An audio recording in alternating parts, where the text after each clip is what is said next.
I'm Mark Williams for Cars.com, and we're here in the Allegheny Mountains of Pennsylvania, where we've been given the opportunity to drive the new 2014 sixth generation Toyota 4Runner.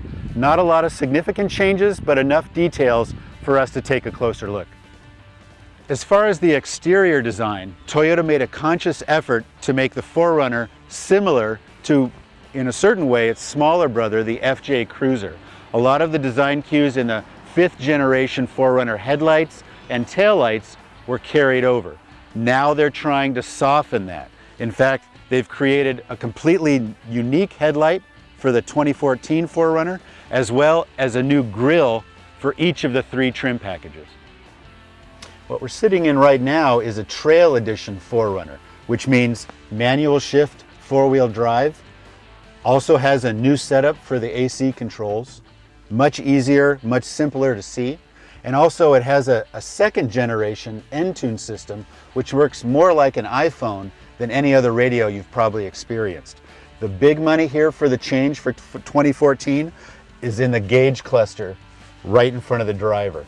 No longer do you have the big giant speedometer right in the center and small gauges around it, but now you have something a little more readable and a little more conventional with tachometer and speedometer on the outside and an information screen right in the middle that you can scroll through and get different information from your vehicle and especially the engine. At the back of the 4Runner, still very familiar, very similar to the 2013 model, but they have included a few details that will make this vehicle unique and maybe a little more stable at higher speeds. Not the least of which is the Vortex generator. It might just look like a bubbled out piece of plastic, but it is supposed to help with stability at higher speeds on highways. Also, new LED lights are incorporated into the rear taillights as well. As noted earlier, not a lot of mechanical changes here. Still has the 4-liter V6 engine and still has the same chassis setup that it had before. The 5-link rear suspension, coil springs up front. As far as how the 2014 model handles compared to the 2013, almost identical. You still have the same responsive feel. You still have something that's very capable of getting you, especially with the Trail Edition, through any type of dangerous four-wheel drive expedition.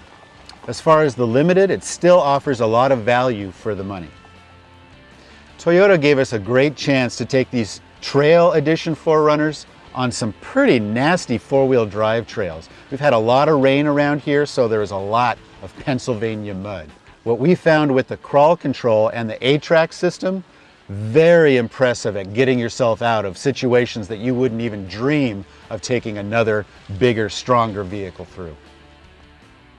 Backseat seating strategy is still the same, 60-40 split for rear seats, but the materials Toyota has improved. Stitching is noticeably better, and some of the materials that they're using on the different trim packages are of a higher quality.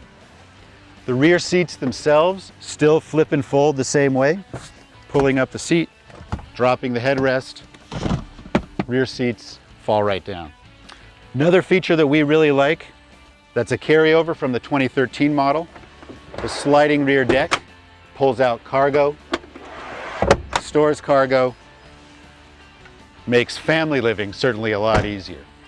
Now there's going to be 3 different trim packages, SR5, Trail, and Limited.